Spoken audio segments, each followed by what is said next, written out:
Um, Hi everyone. I'm Anshul, and today's session is like on how to become a ML engineer at FAANG.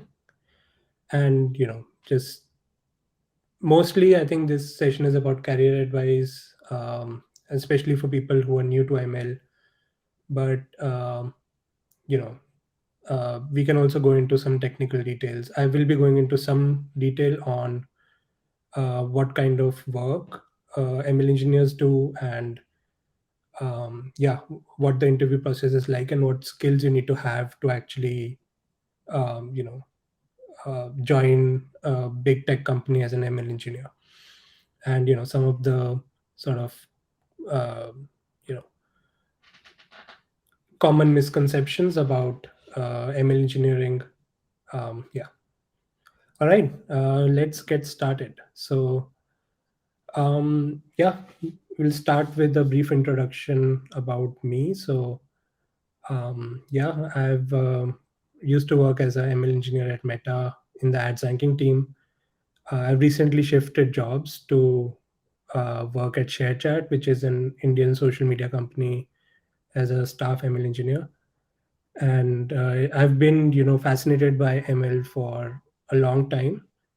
And in fact, as you can see, like I started a startup in 2014, which was also in the AI space, although, my skills have improved a lot since then.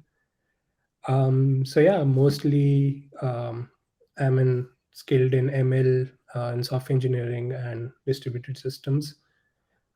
Most of my early career I've been in Bangalore, and I've moved to London about 3 years ago, and now I'm based out of London. All right.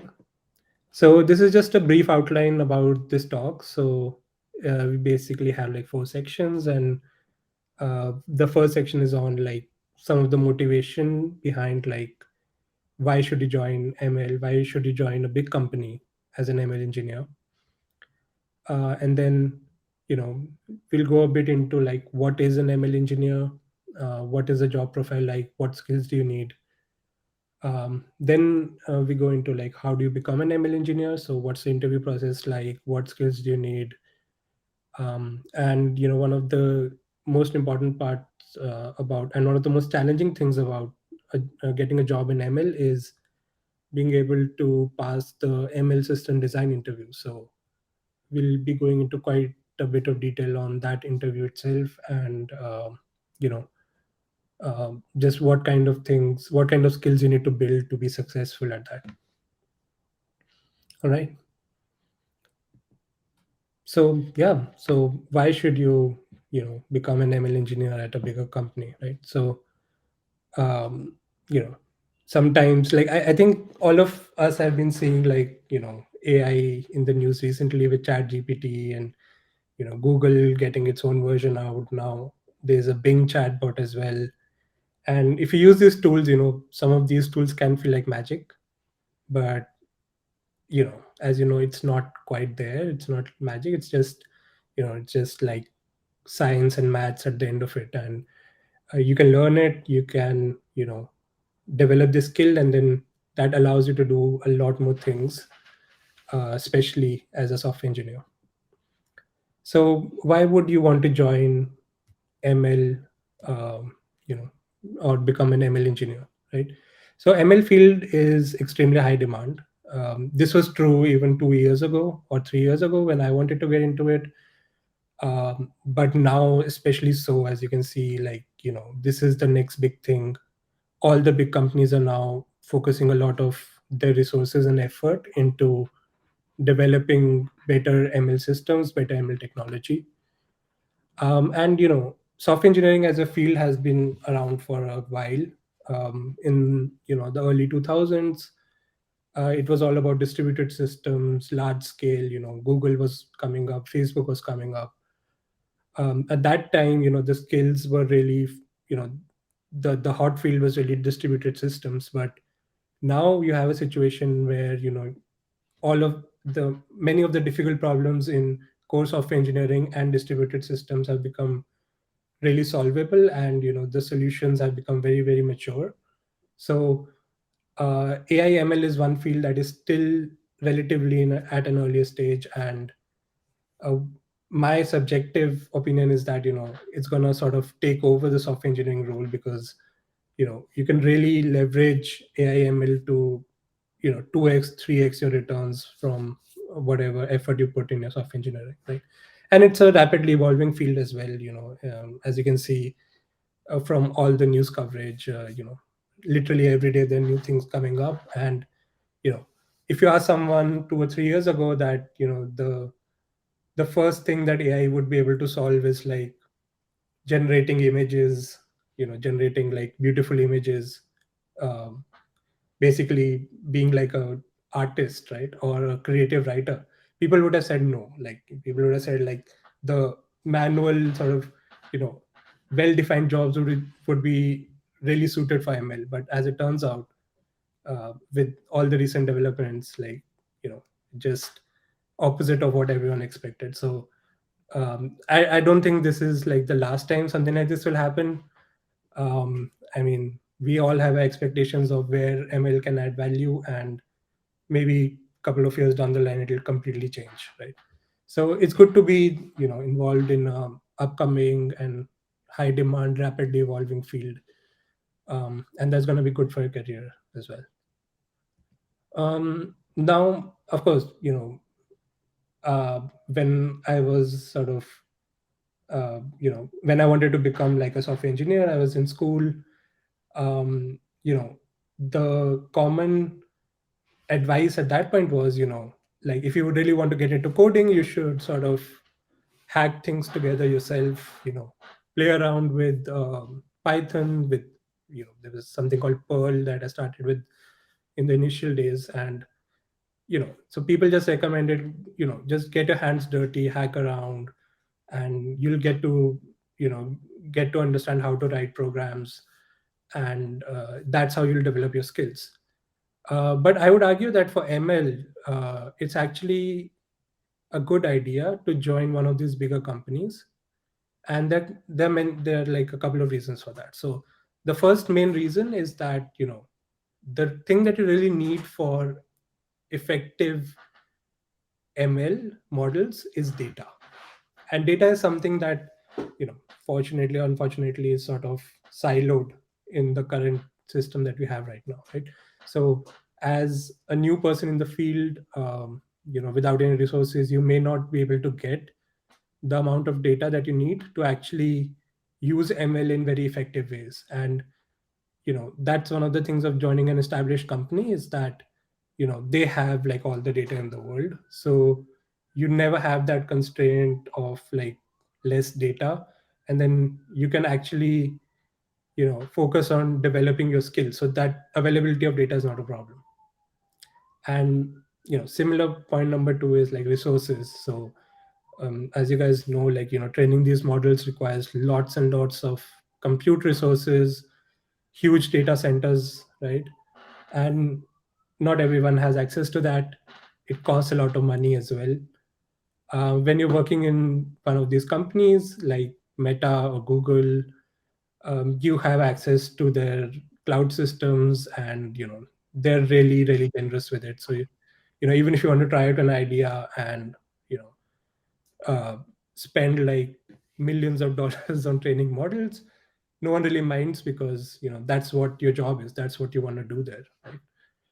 um, the third point is sort of nuanced. It's about business need. Now, ever since the ML field has taken off, every startup wants to become an AI startup, wants to become an ML startup, wants to hire ML engineers, and start developing that, because investors tell them to do that, right? Investors, because that's the hot thing, right? So if you want to raise funding, you want to be like an ML startup. So even if it doesn't really suit your product area, you might, people just sort of uh, start doing something with ML, right?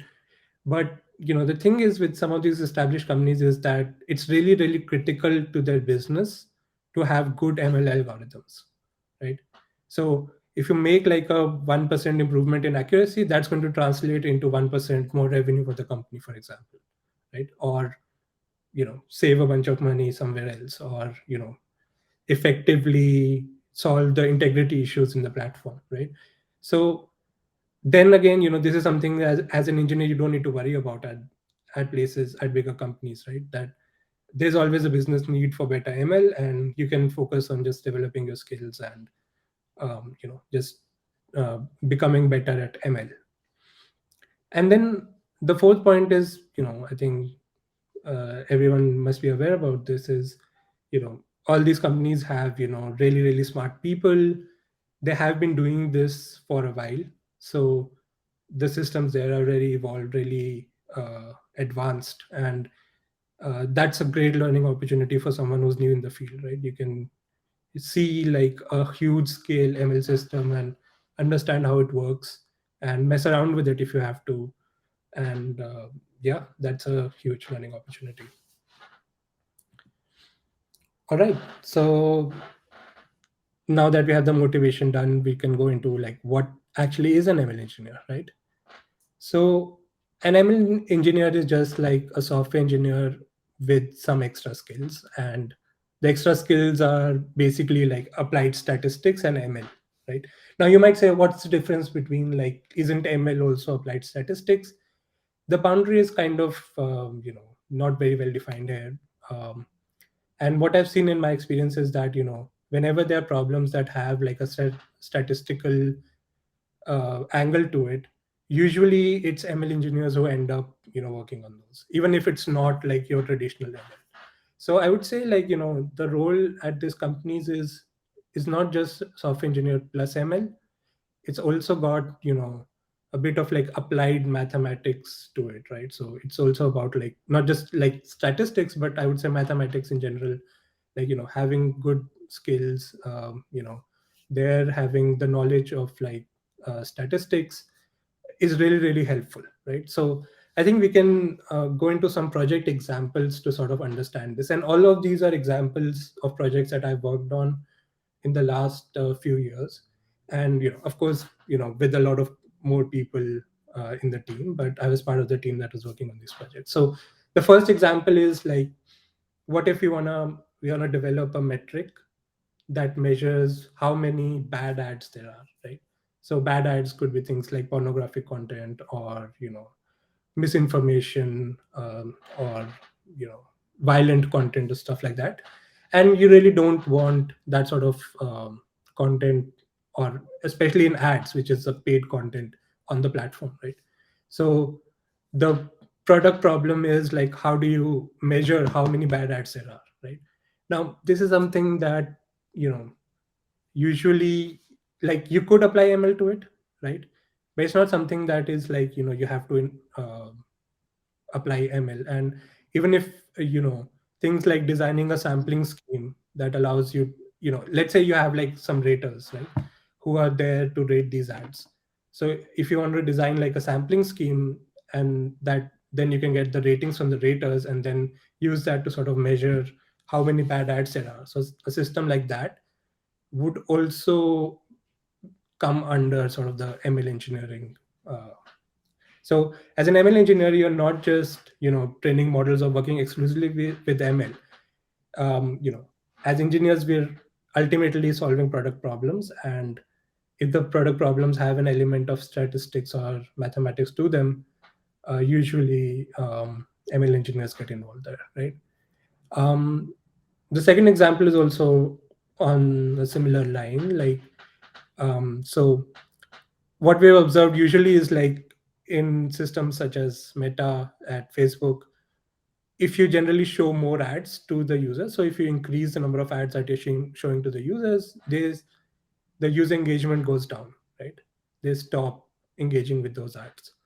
But it's possible to mitigate that loss. So it's possible to design a smart system that is able to adaptively show more ads to the users, while at the same time minimizing their impact, right? And this is again something where ML is not very directly involved, right? You're just showing more ads, and maybe you're adaptively figuring out how many more ads should I show. And if users start quitting, then you bring it back a bit. So this is something where you need more statistics, you need like bandit algorithms, things like that, which are not typically part of the what we think of as ML or artificial intelligence. But it's again something that requires a heavy involvement of ML engineers. Then the other two examples are pretty obvious. So, ranking adjustments for feeds or ranking adjustments for ads, just getting more revenue with the same ads by showing more targeted ads, improving the CTR, improving the conversion rate, things like that. And yeah, the fourth example is, adding sort of privacy preserving ML. So, like using user data for ranking models, but at the same time having mathematical privacy guarantees. So these are all kinds of projects that I worked on, and it gives you like, I hope it gives you a taste of like the different kinds of projects that can be part of the ML engineering. Uh, cool. Now let's get into like how do you actually become an ML engineer, right? So yeah, I mean, there are a couple of different steps here. So the first thing is like, how do how do the companies actually select your profile, right?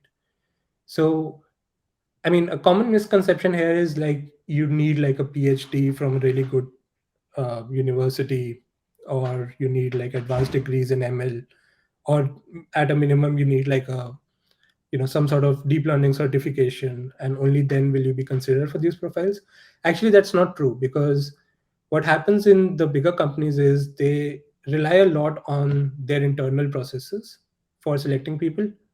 So you'll be surprised, like you actually don't need a lot of like formal certification for your profile to actually get selected, right? And job market right now is not the greatest, but earlier it used to be the case that people, even without ML experience could get selected for these profiles. And as long as you have some experience with ML and you do well in the interview, you actually get a shot at the role. um, so yeah, so I just want to encourage people like to apply, and just don't get boxed in by this thinking that I need to have like an advanced degree or PhD, otherwise my profile is not going to be selected. And then the second point is on like what is the actual interview process like. So remember earlier when I was describing the ML engineering profile, like, it was software engineering plus ML, right? So you really need to have like the core software engineering um, skills, right? So the interview process is also a reflection of that. So it's like a normal software engineering interview process with an extra interview that's focused more on ML. And usually what happens is if people don't do well in the ML interview, they can also be considered for a regular software engineering profile. So yeah, so the system is set up in a way where you can actually explore it a bit. You can actually try your luck, and you know it might work out, right? So basically you have like three different interviews, and then you have the first is like your typical coding interview with data structures, algorithms.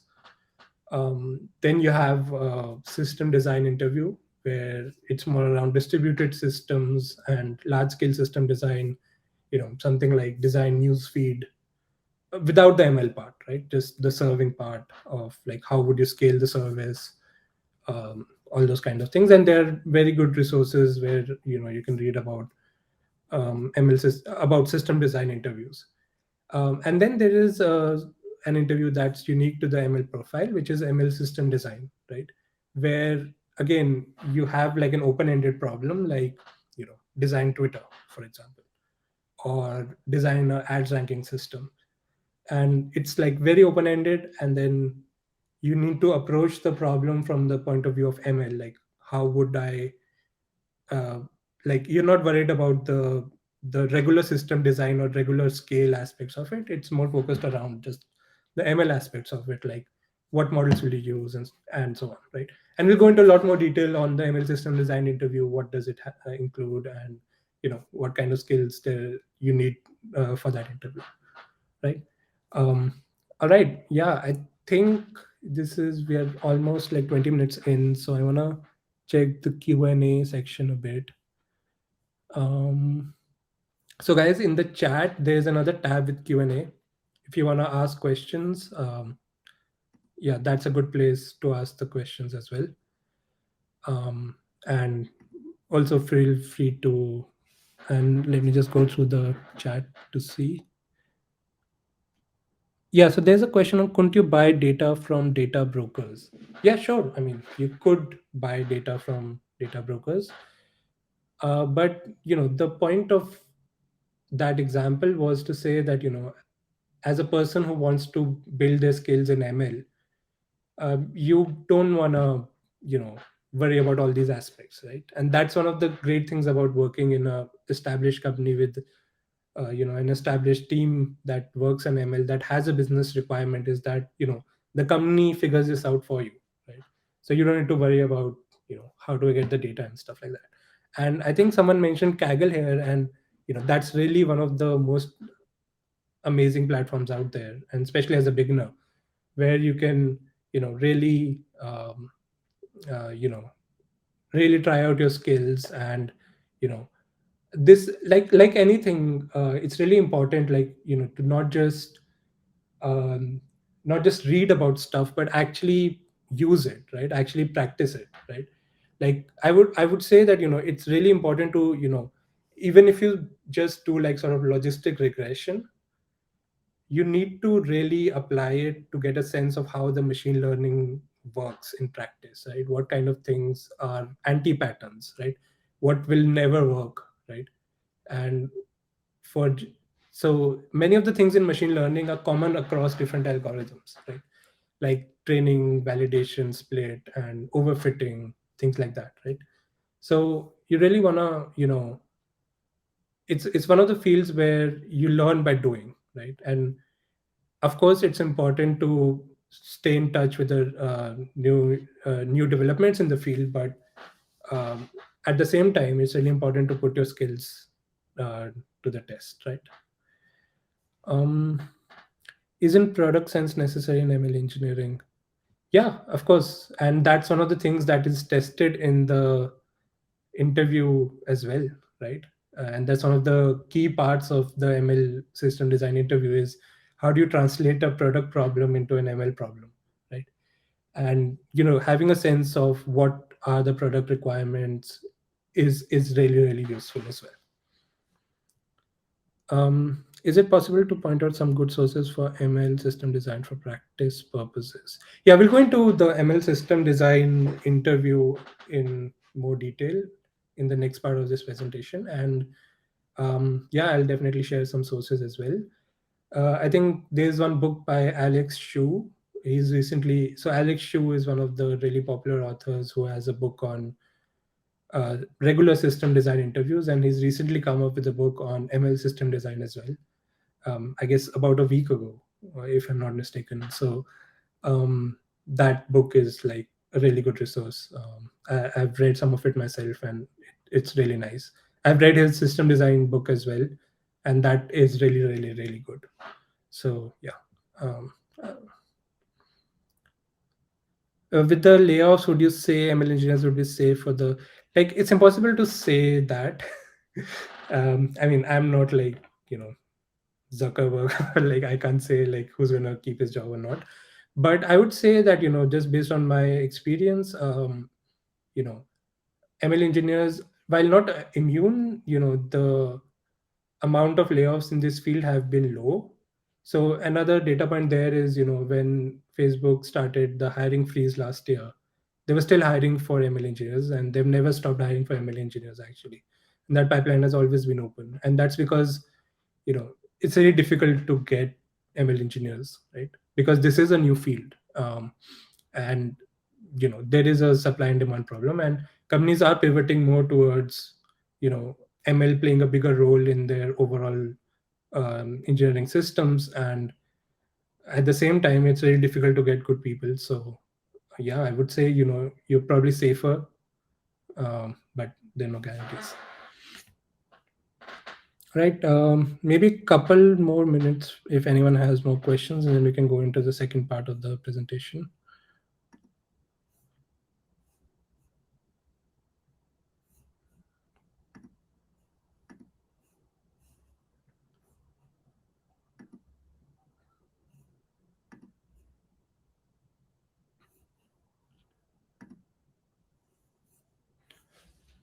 All right, let's get into the next part then.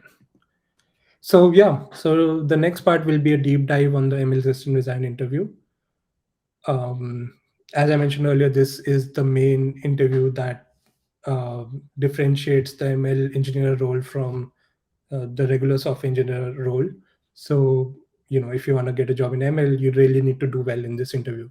And I've seen cases where, people with, you know, borderline coding skills, borderline system design skills, but people who did really well on the ML system design interview got through the process. And, I've been trained to take these interviews. I've been taking these interviews for Meta for the last year and taken about 20-25 interviews.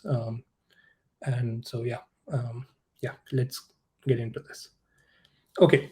So the ML system design interview roughly has like these 5 different stages, right? So these are sort of the axes on which you're evaluated to some extent as well. So the first part is actually framing the ML problem, and this comes back to the question that someone asked about the product sense, right? So it's about like if you're given an open-ended problem, how do you actually translate it into a modeling problem or an ML problem, right? And there are many ways to do that, right? And what we have observed is that people who have less experience with practical ML, like some people who just read some papers and come for the interview, will really do bad in this part of it, right? They will frame the problem in a way that makes it really difficult to solve with the ML model, right? And they won't understand why. And it's actually very easy to fall into that trap, right? Like because the things that come naturally to you, if you think about like how do I convert a problem into an ML problem, the things that might come naturally to you might not work at all, right? And the only way to get that skill is to actually you know try it out, learn from doing, right? So this is one of the places where we start with sort of this when you start the interview, like this is the first thing that someone gets into, and many times it's like within the first 5 or 10 minutes, the way they frame the problem itself tells you that they're not going to be successful in the interview. Then once you've framed it as an ML problem, then we do a deep dive into like solving the ML problem. So modeling is what we call it, like building models to solve the ML problem. And again, going into a lot of details on how the models would work, etc. Then we have like feature engineering.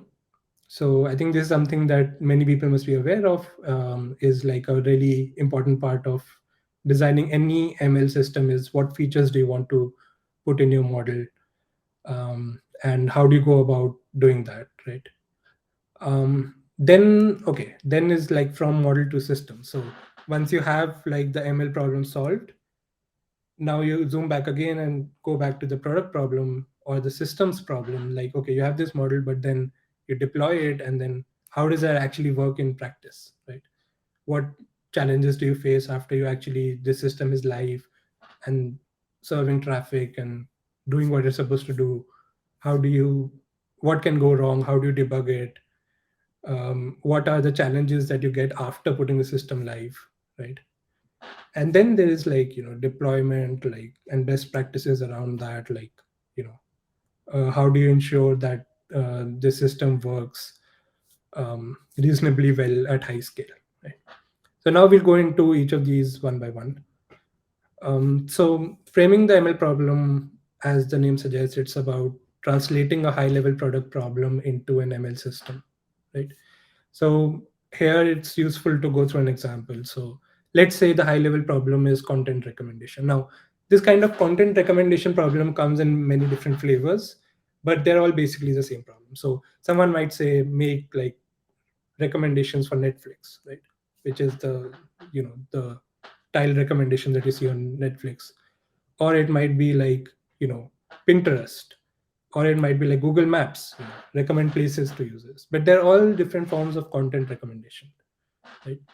And typically, when you think about recommendation systems, the first thing that comes to mind is collaborative filtering, right? And many people who have studied recommendation systems will come up with this approach. But then what about other approaches, right? Can you use deep learning, for example, right? Or can you use logistic regression? How do you translate a content recommendation problem into a neural network or deep learning problem, right? And then how do you compare that with a collaborative filtering approach? What are the pros and cons of collaborative filtering versus, a, a model based approach? um, and like, again, it sounds really simple to say that, just let's say, okay, let's go through like a concrete example. Let's say you're building like a place recommendation system, right?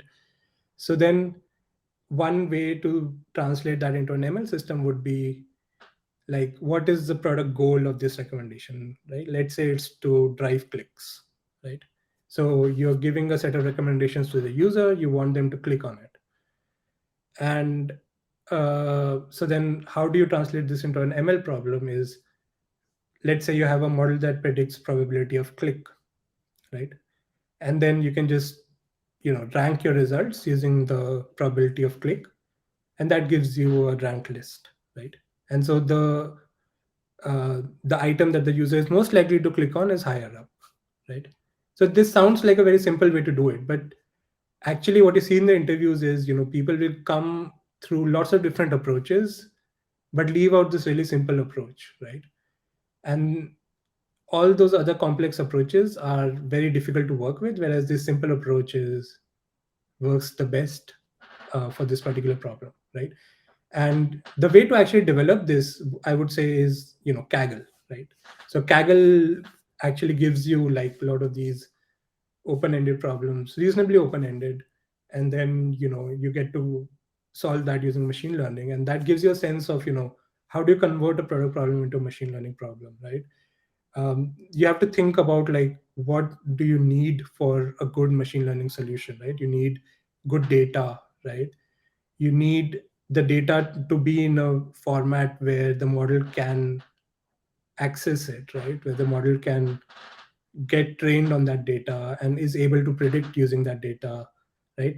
So um, like, one example here is, if you're doing this sort of item recommendation or content recommendation thing, uh, how many items do you have, right? If you have like thousands of items, you can just put like a model that computes a score for each item, ranks it, and then you get the top 10 results or something, right? But what if you have billions of items or millions of items and it's like a huge scale? Now you can't run your model on all the items, right? So then you might have a multi-stage approach where you have like a small model that you run on every one of them, and then use the small model to filter out some items, and then run the big model only on the filtered items, um, right? And so it's like a multi-stage approach, right? What if the other side of the coin is like, what if you have very few items, right? So like the example I gave earlier with bad ads, like they are like, the prevalence of these bad ads is like 0.01% out of the impressions, or even lower, right? So then how do you find that needle in the haystack, right? So then when you're training your model, if you get like uh, a thousand rows of data, you might not even have any bad ad in that data, right? If you get millions, you might find one or two, right? Or if you have billions, you might find like hundreds of them or thousands of them. So then if you just throw that into a ML model, it will not do anything because it won't be able to identify those thousand bad ads out of millions of them, right? But here is where you can use something like downsampling, where you downsample the positive examples, um, and construct the training set in a way that the model can actually be trained on it, and give useful results, right? And then here you can think about things like precision recall trade-off, right? What is more important for you? Like, is it that you have to be really really precise in identifying the bad ads, or is it that you're fine with a few false positives as long as you're able to identify most of them? So like, even if out of 1,000 things that you labeled as bad, only 100 were actually bad, that's fine, because you can lose those extra 900 because you've got millions of more ads there, right? But uh, but it's what's really important is, the bad ad should not get through, right? So this is again where product sense comes into being. Like, you know this is something that we look for in candidates. Like, they should tell us, like, this problem requires high precision or high recall, and based on that, you can actually tune your system for better precision, better recall, whatever may be the case, right? Yeah, hope that makes sense. Let me just quickly check the Q&A section. How can we decide modeling without doing exploratory analysis of how the variables behave? Yeah, so that's really good question. And what you would do in that scenario is you would make some assumptions, or rather you would work with the interviewer on the assumptions. Like, so what we are looking for, like what skill you need to develop as ML engineers is, have this mental map that, okay, if the data is like this, then I'll use this technique. And this is what I was going on with the precision recall as well, right? Like, how many items are there, how many positive examples are there, how many negative examples are there, right? Now you might say that, okay, without looking into the numbers, I can't decide my approach. But what you can actually pose this question to the interview, you can say that, oh, is it too much or too less? And you know actually, one step further would be using your product sense, right? So when you're given the high level problem, you can use, all of us use these products every day. We have a sense for, how many of these things would I actually like, or how many things would I actually click on, or things like that. And then you can use that product sense to make some assumptions on the data distribution, and interviewer will correct you if you go wrong. And then then you can go with these assumptions and design a modeling approach. Then there's a question on, what do ML engineers do day to day? What's a typical day like? So typical day is pretty similar to any other job, right? You're basically working on a product problem which has some amount of statistics or ML angle to it. And then on a particular day, you might be building out the modeling, like training the models, analyzing the data, or actually maybe you have the model already built and then you deployed it, and then you're looking at how it performs, and then you're iterating on it, changing some things here and there, adding new features, and just looking at the performance of the model, figuring out new ideas, maybe you want to add a new feature to it. So these kind of things is what we do typically. Is the exploratory data analysis to decide the modeling done by data scientists in the industry? No, it's actually done by the ML engineers. So ML engineers, you're solving product problems, and you should be able to solve the problem end to end. Um, Data scientists, I would say, are usually, at Meta at least, are more on the identifying new opportunities kind of space. Like, they'll sort of look at the user behavior and say that, oh, maybe we should do this, right? Like, maybe we need like this new model to catch bad ads, and that improves user sessions. Or maybe we should have an adaptive system that determines how many ads to show to the user, because the more ads you show, the more, you know the less users engage with the app. So maybe we should do something there. And then it comes to us, and then we are like, okay, there is an opportunity here in this problem, and then how do we actually build a system to solve it? And you actually solve that system end to end, whether or not it actually involves ML, right? It's all about solving product problems. um, can you recommend an ML resource for people starting at level 0? Yeah, I think there are lots of courses out there. So there are really good courses on deep learning. There are really good courses on machine learning on Udacity. I would say start there. Once you have a hang of it from the courses, you can actually uh, go into Kaggle. So Kaggle is like the next step. And like, yeah, just try out things on Kaggle. You don't have to actually submit things, like, just because Kaggle gives you like a very well defined problem. So you can download the data, play around with it, and that gives you a feel for how this thing actually works.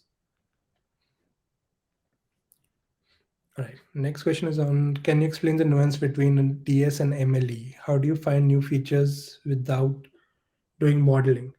Yeah, I think this is one of the things that you sort of develop a sense for as you train more and more models, deploy more and more systems. You sort of develop a skill for, okay, what kind of things, what kind of information is my does my model already have, and what additional information can I add which might be of value, right? And usually when you are solving a problem, you have like a time constraint. So although you might have done that analysis earlier of like what features I should use, maybe 6 to 8 months down the line, you might want to improve it, and then you might sort of think like, okay, I should use this kind of information to, I should add this information to my model. Maybe it doesn't do as well. Yeah. So doing good MS, going doing good DS comes after doing good MLE. I would say there are sort of different roles. So typically, like again, different companies have different ways of defining these roles. But with data science, it's more about like analysis, right? And with ML engineering, it's about solving product problems, right? So DS won't have the coding skills, won't have the large scale system design skills that you usually need. Yeah, I'm just gonna jump back to the presentation for a bit. I think we got a bit sidetracked with the Q&A, but I'll come back to the Q&A shortly. But yeah, specifically on this section, if people have some questions, yeah, just keep adding them. We'll get to it again soon. All right. Okay, so the next part, after you frame the ML problem, right? So you've given an open-ended product problem, you converted it into an ML problem, and now it's like, okay, how do you solve the ML problem? So in our early example of content recommendation, we use the approach that we will build a model to predict the probability of click and use that to sort the content, and then pick the top n content items and show those to the user. So then the next step is, okay, how do you actually build the model for predicting probability of click, right? So here it's like, what is the training data? That's the first question, right? And this again, you would not believe, is where like is a big filter for like almost 90 to 95% of candidates, right? People who are able to actually describe the training data properly, usually do really well on the interview. And people who have not worked much in ML won't really get these nuances, right? And it again sounds very obvious, right? Like for example, if you're predicting peak click, just have like one row of training data is like a user item interaction. So every time you show an item to a user, that's one row. And then there's a 0 or a 1 label. So 0 is like user did not click, 1 is user clicked, and then you train the model on that, right? And then you have a bunch of features which we'll go into later, but basically one row is just a user item pair where that item was shown to the user at some point, right? And people don't construct the data in this way. They do all kinds of things. They have only clicks in their training data sometimes. Sometimes one row is one user instead of being user item pair. And this is something where, having a good sense of what works for machine learning is really, really, really important, right? Um, then you have things like, okay, how do you format the training data? Then would you do any kind of negative downsampling on the data? So the early example I had on predicting bad ads, right? There it's really important to do negative downsampling because you have very few positive examples. So you have very few bad ads out of all millions of ads. And then to really identify, to actually train the model to identify these bad ads, you need to subsample the positive examples, right? You can't just throw like a million examples where 990,000 are just positives, right? You need to have like balanced, right? And this is something that you'll, if you've trained ML models, you will know that, you know, that without having balanced classes, reasonably balanced classes, I would say, it's impossible to have a good model, right? And then, there's a typical techniques of splitting the data into train, validation, and test set. But then it's also important to know why, right? Why do we do that? So this comes back to, again, one of the core concepts of ML, which is overfitting, right? So the reason we split the data is so that it does not overfit. And then how do we measure overfitting? And then what do we do if we are overfitting? And what is underfitting, what is overfitting? So, if you have like a really simple model, it will underfit. And as you increase the model complexity, it will become better and better. But at some point, it will start overfitting to your training set, where it will only do well on the examples that it's been trained on. And if we throw a new thing, it'll actually do worse than a model that was lower complexity, right? So this is like one of the core things in ML, and really having a good understanding of how to identify overfitting, underfitting is very, very important.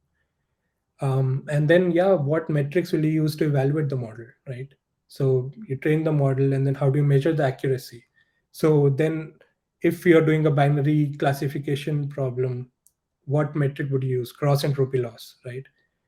If you're doing a regression problem, like you're predicting a continuous thing, like you're predicting a number between 1 and 100, right? Then you would use regression loss, which is different, right? And depending on your problem statement, you might have to use a different loss function. You might have to use different metrics to actually evaluate the accuracy, right? And then knowing the mathematical formulas of these different metrics, and also having the sense of, like, this metric works in this situation because that is, this thing is what it captures, right? So like cross entropy loss will be higher if you predict 0 instead of 1, right? Whereas regression loss, if the thing was, if the actual value was 50, you predicted 25, and somewhere again you predicted 10, it's going to be different, right? And that is reflected in the formula as well, right?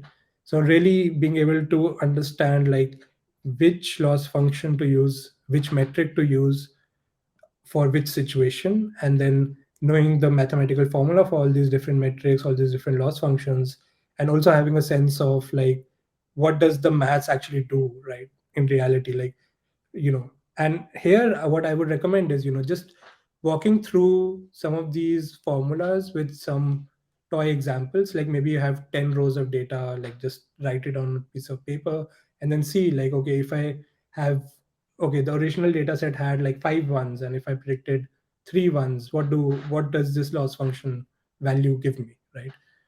You can, just code it up in Python. It takes like, doesn't take a lot of time, and then just walk through these examples and build that understanding of, mathematically what is actually happening when the model is performing well versus when the model is not performing well, right?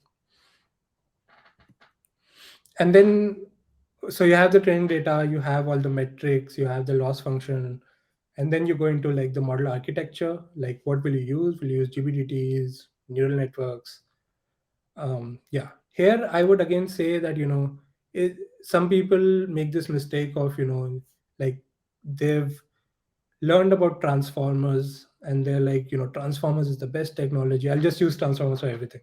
But they don't really understand how, like, in depth, how transformers work, right? Now, whereas someone comes to the interviewer and uses logistic regression, which is a really, really simple model, right? But they understand that really well. They know when it works, they know when it doesn't work, they know what can go wrong, they know how it compares with all the other different techniques, right? So having an in-depth understanding of the simple techniques is much, much more important than knowing the latest and greatest techniques. When you're actually deploying these systems in practice, very rarely will you be actually using transformers, right? Like, how many people will actually use transformers in the wild? Very few, right? Maybe people who are working in chatbots for Google or something like that, right? But there are like thousands of ML engineers, and they're working on all kinds of different problems, and it may not even be relevant. Like, you might not even have enough data for the transformer to, or your data might not be in a format where, is appropriate for something like a transformer.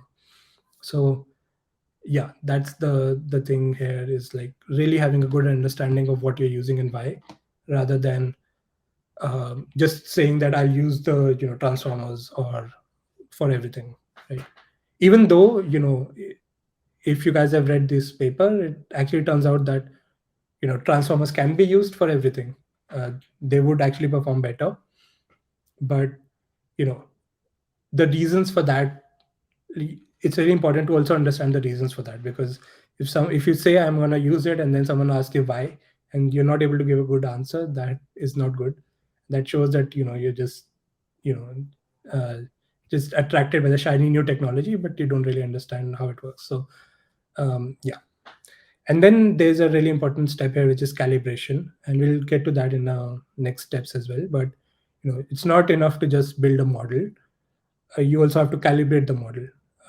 And this is something that I've seen very few people actually covering in courses and stuff, because they're more focused on what should the architecture be, what should the training data be, how do you train it. But then once you actually train the model and it's giving you a number, right? How do you know that that number is actually a probability, right?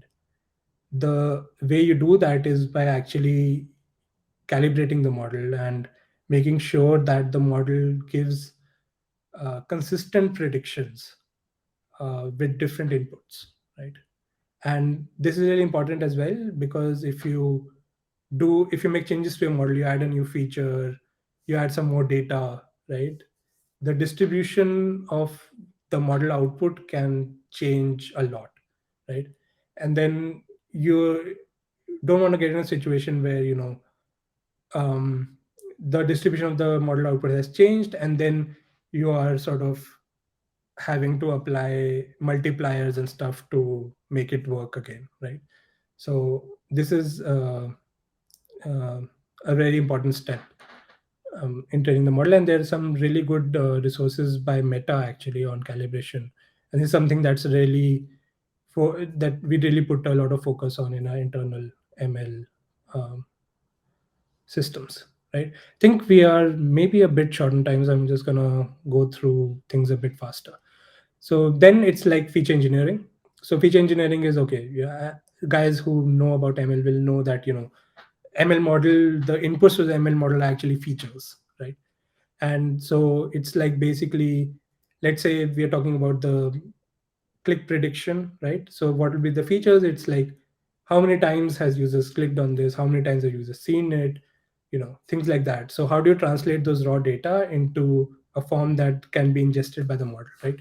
And then what's really important here is to like have a systematic approach. This is usually the easiest part of the system, but have a systematic approach, break down your features into types of like user features, item features, user item interaction features, and then you can have like dense features or sparse features.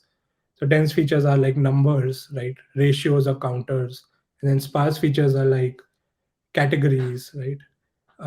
So if you have like a category, you can encode it as a one hot encoding, and that's like one form of sparse feature. But you can also have like, for this user, which items did he click on, right? And that's a feature. And that's a really, really sparse feature, because out of millions of items, only like everything will be zero, but only a few things will be one where he's actually clicked on it. But then how do you actually use that in a model, right? So there are various feature engineering techniques to use that. And this is a somewhat of an advanced technique. And then yeah, encoding techniques, like depending on what the feature is, how do you encode it? What if you're using a numerical feature like a click-through rate, um, do you do any kind of post-processing on that? Do you normalize it? you know all these kinds of things. Then we come to the fourth part, which is okay, once you have a working model, you have the features, everything is working, probability of click, calibrated probability, output by the system, and now you want to actually integrate it back to your original system, right? So you deployed the model once, right? It does reasonably well, but then you keep getting new data, right? This is what we call model staleness, right? So the model keeps getting stale because it's trained on older data, and then you know you are generating new data as time goes on. And then how do you incorporate the new data, right? So you can do online training, you can do recurring training, What if the data distribution shifts? Something happened, maybe it's a festival or something, and suddenly everything is different than it was. So then how do you deal with that, right? um, Online calibration. So when you trained the model, you calibrated it, but then once you deployed it, you saw that you know it's not calibrated. It so it predicts that the average click-through rate will be 0.1%, but the actual click-through rate is 0.2%. So then it's like off by like a factor of two, right? So then you need to bump up the model predictions by multiplying it by two. But this is just one example, right, overall. But then maybe in a particular country, it's off, the calibration is off. Then how do you deal with that? How do you make sure the model is calibrated online, right? And always calibrated whenever it's making the predictions, right? And what if something goes wrong? What if something goes wrong in the model? What if something goes wrong in the data distribution? What do you do, right? So yeah. And then like deployment, like, okay, how do you iterate on the model? How do you add new features? How do you measure, like, let's say you have a model that's performing well, and then you want to iterate on it, have a better model that performs well offline. What metrics will you use to compare the model offline? And then typically when we deploy models, we don't just deploy it to 100% at once. We sort of pace it out a bit. So we do some sort of experiments where we run like an A/B test with the old model and new model. But then one of the questions here is, okay, if you're running the A/B test, how do you segment the traffic? Now, naively, people might say just randomly choose 50% of traffic here and there, right? But what you need, one of the things to be aware of is, like, for example, with the content recommendation, is that you want one user to be either in A or B. So you don't want traffic for a particular user to be served by different models, because that impacts the data distribution, because those two models are very different. And then that will come back in your training data. And then once you train the next set of models, right? And then when you're doing this experimentation, do you use that data for training the next step? That adds like a feedback loop, right? So all these kinds of things are part of like the deployment step. And then finally we'll come to like the leveling guide. So when you're entry level, the focus is on the basics. It's on framing the problem correctly, feature engineering, and just use like a logistic regression or basic neural network, right? When you go to the mid or senior level role, they ask you for more detail on how do you actually make a system from the model, how do you deploy it. You can go into more advanced feature engineering techniques like sparse features, and how do you debug things in production, right? And then for staff plus, the kind of skills that you need to have is that you're actually leading a team of ML engineers. So how do you design the system in a way where multiple people can contribute to it while the system still continues to run reasonably well? And what are the failure modes? And then higher level thinking of, okay, if I deployed this particular model iteration, it's going to come in the training data. That adds a feedback loop, right? And then things like, you know um, yeah, just more holistic concerns with like a high level, with this system, like, so that typically comes with more experience working with these systems, that what things can go wrong. So then you already know that these are the things to watch out for, right? All right, sorry for rushing through the last section, but we come to the Q&A finally. All right, do entry level freshers also have to go through ML system design round? Yes, they do. And typically entry level, like I said, the ML system design is more focused on like, just how do you translate the product problem into an ML problem, and basic feature engineering. And what I would really recommend is, for entry level, like, have a good handle on a couple of simple ML techniques like logistic regression. So, like, the kind of things I want to see for a really entry level is, you should be able to define the ML problem. You should be able to define the training data. You should be able to train using logistic regression, use the right loss function, have reasonable features. That's it. How much ML algorithm understanding is required? Not a lot. I would say, right? So like no one's going to ask you to like talk about like transformers architecture in detail in a ML engineer interview, even for like staff level, right? So what's really important is like if you say something, you should really understand it, right? So that's really important, like and being able to have, I think right now it's really important to also know about like deep neural networks, because basically everyone uses them for everything right now. So I would say get to that level where you can understand neural networks, play around with those a bit, and yeah, I mean that much understanding is enough. But understanding training data, overfitting, metrics, loss functions, all these kind of things are much more important than actually understanding neural networks, how they work in like a lot of detail, or transformers or the fancy architectures. What kind of portfolio contents are looking for in a person who's applying as a junior ML engineer? Yeah, I think, I'm just looking mainly, like I said earlier. So I'll just refer to my earlier answer to this, that we're just looking for someone who can translate the problem to ML problem, reasonable choice of training data, reasonable choice of loss function metrics, and reasonable feature engineering. Which ML frameworks are commonly used? Yeah, so this is again, this interview makes no assumptions about the ML framework, whether you use TensorFlow, PyTorch, or scikit-learn, or XGBoost, you know, or whatever. It doesn't really matter, because this is about like, you know, how do you like, this is more about the higher order thinking, right? How do you actually translate product problem into ML problems? You know, once you've done all this design, actually executing it will be the same no matter what framework you use, right? So you can just use whatever you're familiar with. How much probability theory knowledge is needed for MLE? So I would say like not a huge lot. For probability, like you need to have a basic understanding of probability, right?